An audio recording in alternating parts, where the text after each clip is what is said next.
Most people don't fail, they disappear. No collapse, no crisis, no moment where everything goes wrong. Just a slow, quiet narrowing of options until one day there aren't any left. Two people can have the same job, the same pay, the same hours. From the outside, their lives look identical. For years they are. That's why this works, because nothing looks broken while the damage is happening. It doesn't show up at work, it shows up after. After the workday ends, girl one goes home and shuts down. She scrolls. She watches shows. She lets the hours evaporate. Nothing feels wrong. Bills are paid. Work is stable. Life feels manageable. She feels fine. That's how people fall behind without noticing. Girl two goes home and does something that looks unnecessary. She opens something uncomfortable, a book, a course, a skill she barely understands, not because she's motivated, not because she enjoys it, but because she understands something girl one doesn't. Time that leaves nothing behind doesn't stay neutral. For a long time, these two lives still look the same paycheck, same stress, same routines, which is why people explain what happens next with luck. But businesses don't believe in luck. Businesses obsess over idle capacity because idle capacity decides who survives when the environment shifts.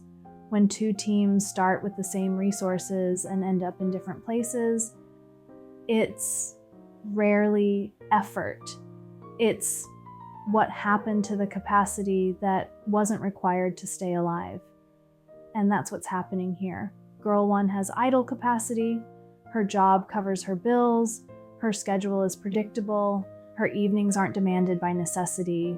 That unused time doesn't feel valuable. It feels harmless, so it gets consumed without friction, without resistance, without intention. Girl two doesn't have idle capacity, not because she's exhausted, but because she refuses to let excess time sit unclaimed. Her unused capacity doesn't linger. It gets converted into skill, into understanding, into leverage. In business, idle capacity is a liability. Idle machines don't recover. Empty hours don't wait. They decay. Because capacity that isn't used doesn't remain available forever.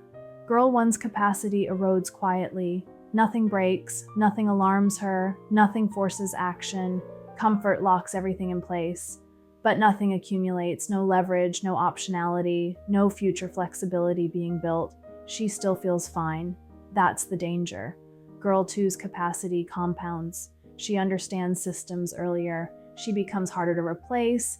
She sees shifts before they're obvious. She qualifies for opportunities others never even notice. Not because she worked harder at her job, but because she treated time the way businesses treat capacity, as something that either compounds or disappears. This difference doesn't announce itself. There's no moment where girl one realizes she's losing, because falling behind doesn't feel like falling. It feels like stability. Until the environment changes, years later the gap becomes impossible to ignore. One person has options, the other has obligations. One can move, the other has to accept what's left. And from the outside, it looks sudden, but it wasn't.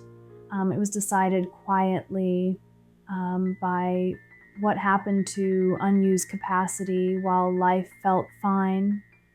Here's the part most people don't want to hear. You don't lose the future by choosing the wrong path. You lose it by letting comfort consume capacity until no alternatives remain. Nothing dramatic had to happen. No mistakes were required.